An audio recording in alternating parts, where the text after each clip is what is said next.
16 vezes durante os 12 anos de pontificado. Nesta basílica fica o ícone de Nossa Senhora. É uma tradição antiga da Igreja Romana que fala que a imagem foi feita por São Lucas, evangelista e patrono também dos pintores. E a imagem hoje está na Praça São Pedro para a missa. O Papa tinha uma devoção por essa imagem. A primeira visita dele aqui foi no dia 14 de março de 2013, um dia depois da eleição como sucessor do trono de Pedro. E a última visita dele aqui à Basílica de Santa Maria Maior faz exatamente 2 semanas. Foi no dia 12 de abril, às vésperas da Semana Santa. A gente percebe os sinos aqui da Basílica já badalando, tem crianças segurando rosas, tem uma parte grande aqui também de cardeais e religiosos esperando pela chegada. Eu já consigo observar também batedores da polícia se posicionando aqui em volta da Basílica para esse momento final da entrada do caixão no interior da Basílica de Santa Maria Maior. Entre as muitas idas e vindas do Papa aqui, ele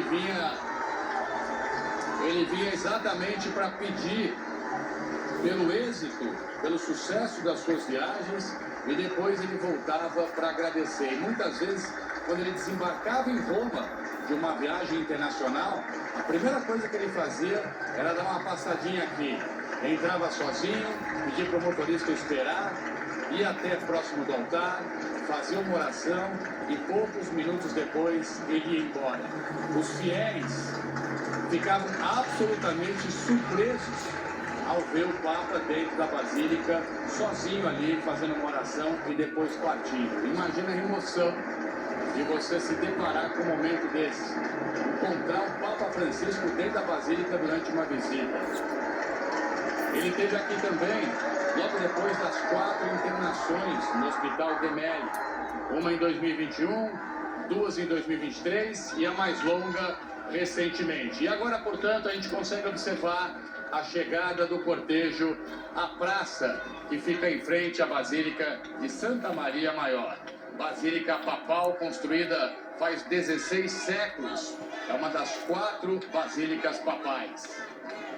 E segundo a tradição, a Virgem Maria inspirou a construção dela, aparecendo num sonho para o patrício João e também o Papa Libério, indicando o local da Basílica com a neve em pleno verão.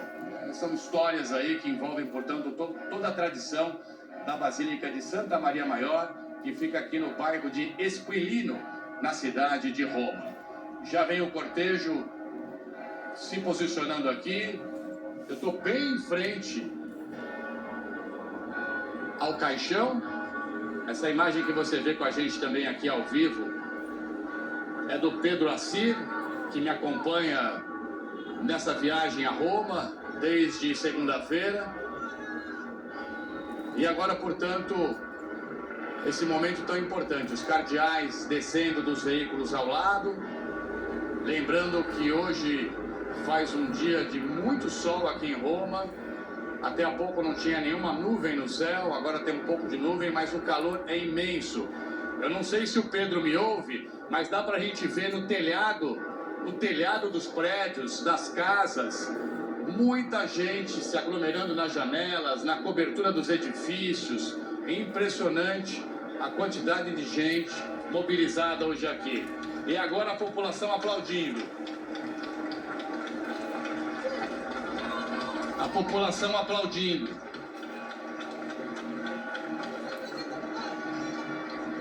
Todas as gerações aqui em volta da Basílica Santa Maria Maior. E o que eu mais ouvi também foi isso, que a partir de agora essa Basílica não será mais a mesma. Tem 7 papas sepultados aqui, Francisco será o 8º, mas de hoje em diante, o que eu ouço muito dos fiéis é que este será um local de peregrinação. Muita gente dizendo, quando eu voltar a Roma, o primeiro lugar que eu vou ver é aqui na Basílica de Santa Maria Maior. Vai virar, de fato, um ponto de peregrinação por tudo que esse Papa representa hoje na Igreja Católica Romana e para a multidão de fiéis.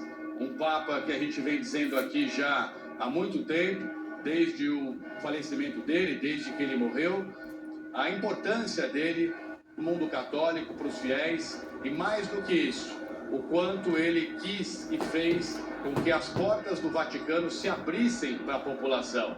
E agora, portanto, esse Papa, que sempre quis tanto abraçar o povo e que abraçou, está sendo abraçado pela população, pelos fiéis, aqui na Basílica de Santa Maria Maior.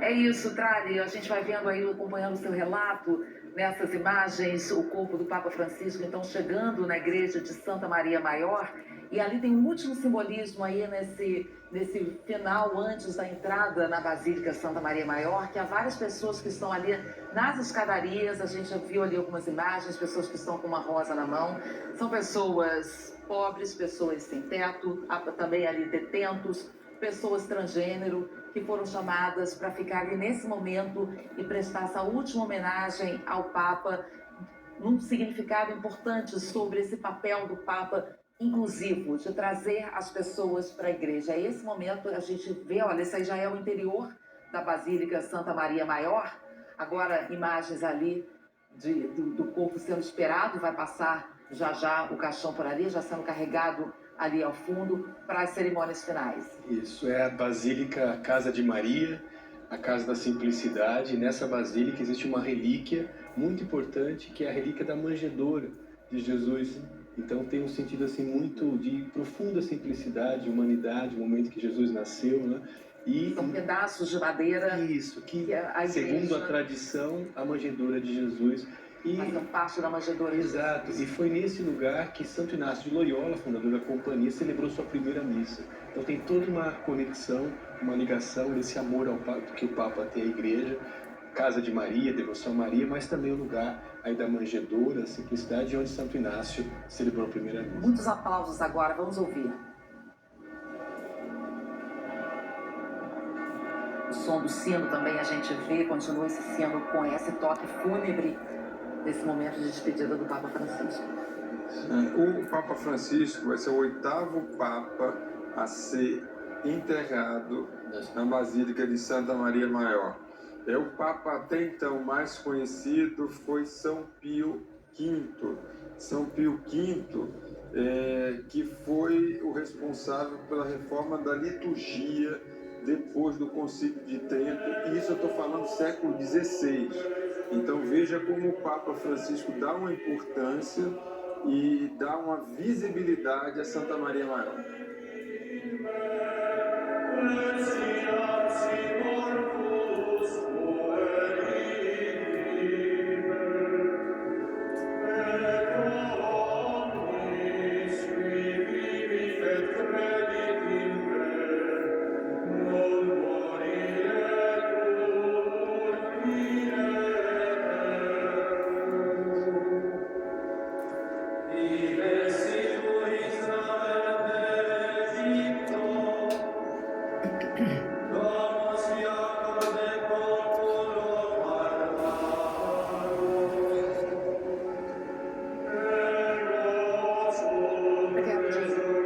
Essa imagem de Santa Maria Maior, em frente a ela é que o Papa Francisco costumava fazer suas orações. Exatamente, é um ícone, na verdade, chamado Maria, Salvação do Povo Romano, né? Porque se atribui muitos milagres ao povo romano, então é uma devoção muito romana, muito do povo de Roma mesmo, né? Muitos milagres foram atribuídos aí, e nesse altar, diante desse ícone, dessa imagem tão singela, simples, né?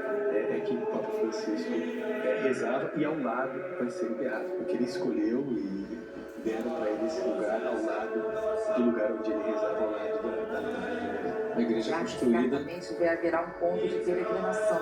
Essa basílica foi construída e consagrada no século V ainda. Começa a construção dela em 432, portanto é uma igreja histórica também de Roma, né? A primeira igreja mariana do Ocidente.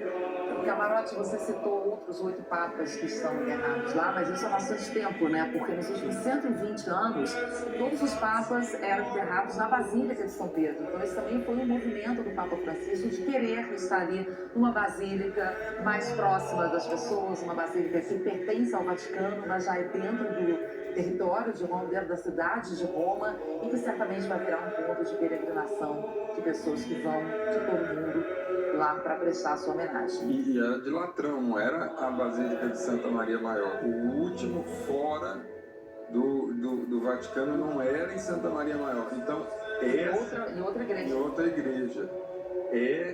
Esse enterro do Papa Francisco vai ser numa lápide simples, no piso, que poucos papas fizeram lápide simples no piso. Isso é coisa muito recente. Paulo VI fez isso, deixou em testamento isso. João Paulo I não teve tempo de deixar um testamento disso, foi um papa muito breve, 33 dias, então ele foi enterrado em sarcófago, mas nas criptas dos papas. E depois São João Paulo II e Papa Bento XVI também no piso. Papa Francisco mantém essa tradição, mas em outra igreja. Vai virar um ponto de romaria de fiéis devotos de Papa Francisco e vai criar um novo centro de peregrinação em Roma. Talvez acho que seja interessante isso, né? Algumas pessoas, mas porque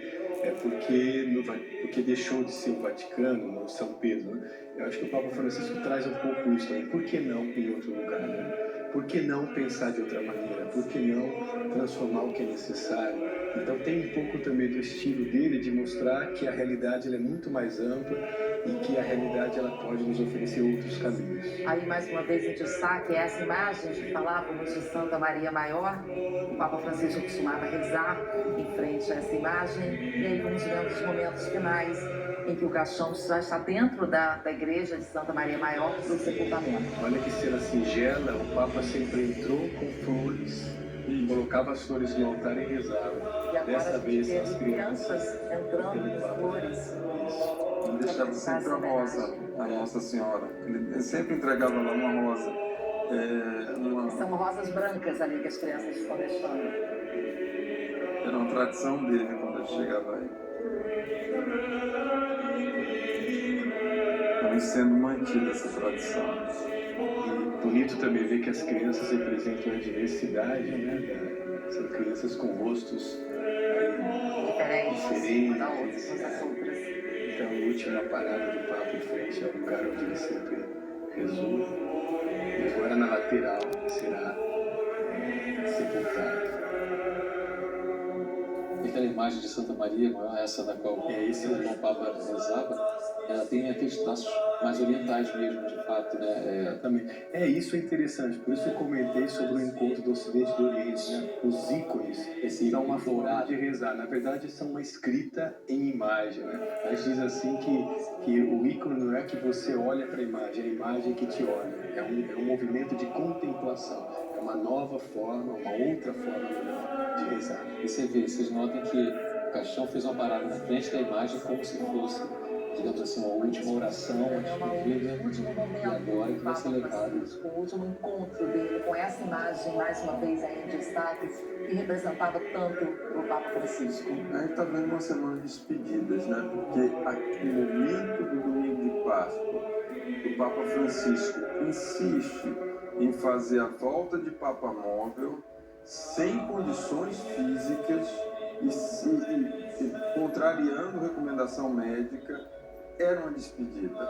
Ele tinha passado um longo período internado, 38 dias internado no Hospital Gemelli em Roma, com pneumonia nos 2 pulmões, teve alta e foi aquele momento, aquela aparição dele ali no domingo de Páscoa, foi um momento em que achou-se que ele estava se recuperando, estava no caminho da recuperação. E logo em seguida, no dia seguinte, veio a notícia da morte do Papa. Mas se percebia uma fragilidade de voz, um esforço monumental.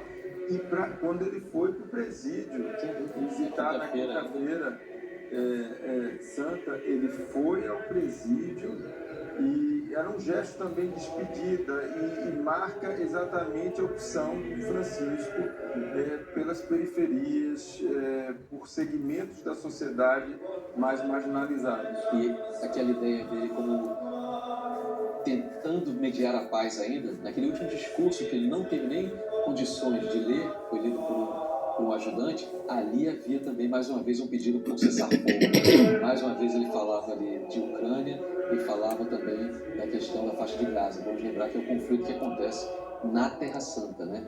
tão bárbaro e tão trágico. É a oração, né, para Roma e para o mundo, quando ele fez, e fala também de Mianmar, guerras na África, e volta a falar muito de esperança. Isso. Né? Eu acho que é uma mensagem muito poderosa, de paz e esperança. Nós vemos Lincoln, né? Que lindo. Um céu extraordinário de Roma um dia. Isso tem um simbolismo também, né, Padre Anderson? Tem, certamente, tem sim. Roma é uma cidade monumental e eu acho que o céu se abre, né, para acolher aquele que nós dizíamos Santo Padre, né? E na verdade é um Padre Santo, né? Pelo menos eu acredito nisso, a santidade dele que se distribuiu nos gestos, é o Papa dos gestos, né? Não só palavras, mas gestos, abraços, acolhimento, a santidade do... Ele gostava de uma expressão, né? O santo da porta ao lado, para que nós reconhecêssemos pessoas boas, pessoas santas, que vivem ao nosso lado. A santidade não é algo destinado a uns poucos, mas é algo que pode ser vivido por todos, na simplicidade, no amor, na entrega, no serviço, né?